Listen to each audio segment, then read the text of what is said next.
सूचना पुनः जो है आरंभ में मैंने सूचना दी थी तो बहुत से लोग उपस्थित नहीं थे। 30 जुलाई को निराला सभागार में हमारे जो परम आदरणीय प्रोफेसर बीजी गोस्वामी सर थे, जैसा कि आपको मालूम है कि उनका निधन हो चुका है, उनकी जन्म जयंती है, 30 जुलाई को। तो उस दिन उनकी एक कृति का लोकार्पण होगा और कुछ सम्मान समारोह होगा। जितने से आप लोग उपस्थित होंगे उन सबका भी होगा और एक वरिष्ठ और एक युवा रचनाकार का सम्मान भी होगा। और 9 अगस्त को हमारा वार्षिकोत्सव होता नहीं, 9 अगस्त को है वार्षिकोत्सव का दिन। द्वितीय रविवार है, द्वितीय रविवार को ही वो होता है। तो आपको 9 अगस्त को जो भी साझा संग्रह में हैं रचनाकार, वे सारे रचनाकार 2:15 बजे तक अवश्य निराला सभागार में उपस्थित हो जाएं, क्योंकि उनको कृतियाँ जो हैं उपलब्ध कराई जाएंगी 2:15 बजे से 2:30-3 बजे तक। और उसके बाद 2:30 बजे से हमारा कार्यक्रम आरंभ हो जाएगा। और आप सभी से निवेदन है कि आप उस समारोह में अवश्य उपस्थित हो, सभी लोग जो साझा संग्रह में है या नहीं। और कुछ रचनाएं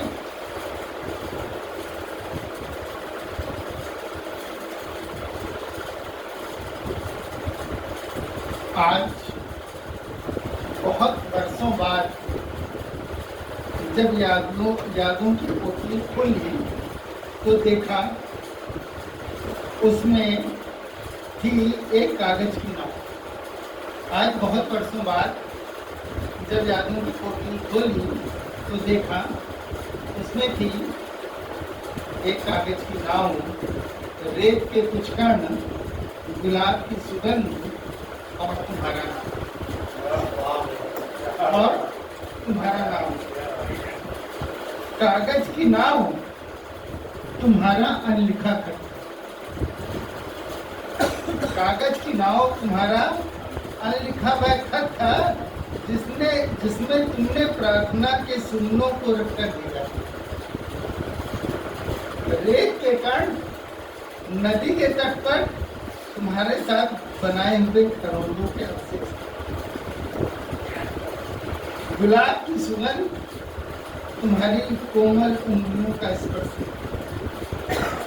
और तुम्हारा नाम पूरे अंतर्मन से तुम्हारे लिए लिखी हुई है।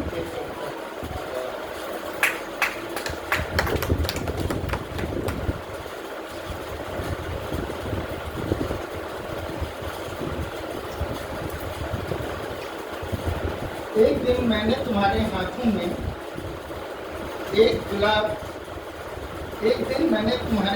दिया एक गुलाब। एक दिन मैंने उसके हाथों में दिया एक गुलाब, उसने अपनी मुट्ठी हौले से ली। एक दिन मैंने उसके हाथों में दिया एक पत्र, उसने अपनी मुट्ठी हौले से ली। एक दिन मैंने उसके हाथों में दिया अपने अधरों का स्पंदन, उसने अपनी हौले से ली। एक दिन मैंने उसके हाथों में एक सब प्रेम अपनी उंगलियों से लिखा। उसने अपनी मुट्ठी हौले से बंद की और साथ ही बंद किए अपने दिल से मैं। कभी कभी लगता है उसे प्रेम करना कविता लिखने जैसा।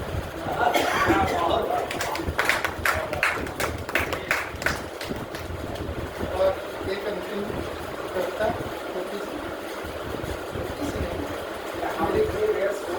बोल दे दिया था, पत्र दे दिया, सब कुछ हुआ तो फिर चूक कहाँ हुई?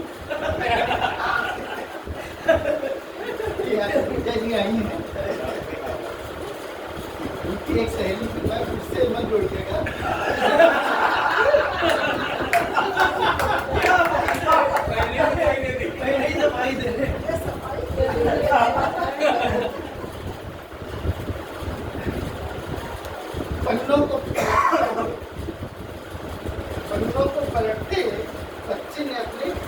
कभी बाबा से पूछा, बाबा से पूछा बेटी करूँगा।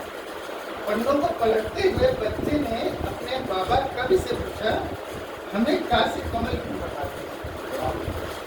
हमें कासे कमल क्यों पढ़ाते हैं? कासे कविता क्यों पढ़ाते हैं? ऐसे प्रश्न भी हो सकते हैं, बाबा ने कभी सोचा न था। ऐसे प्रश्न भी हो सकते हैं, बाबा ने कभी सोचा न था। बेटा, कमल दृश्य है, कविता श्रव्य है, इसलिए बस तो कासे कभी क्यों नहीं? बच्चे ने पूछा भाई कासे कविता इसलिए नहीं होती, चलिए आपको उत्तर मान लिया।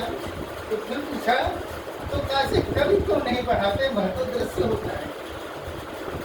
कवि, बाबा ने कहा कवि केवल कविता सृजन के क्षणों में ही कवि होता है। कवि केवल कविता सृजन के क्षणों में ही कवि होता है, और कविता सृजन का क्षण साधना का क्षण होता है। और साधना का क्षण न दृश्य होता है, न अदृश्य होता है।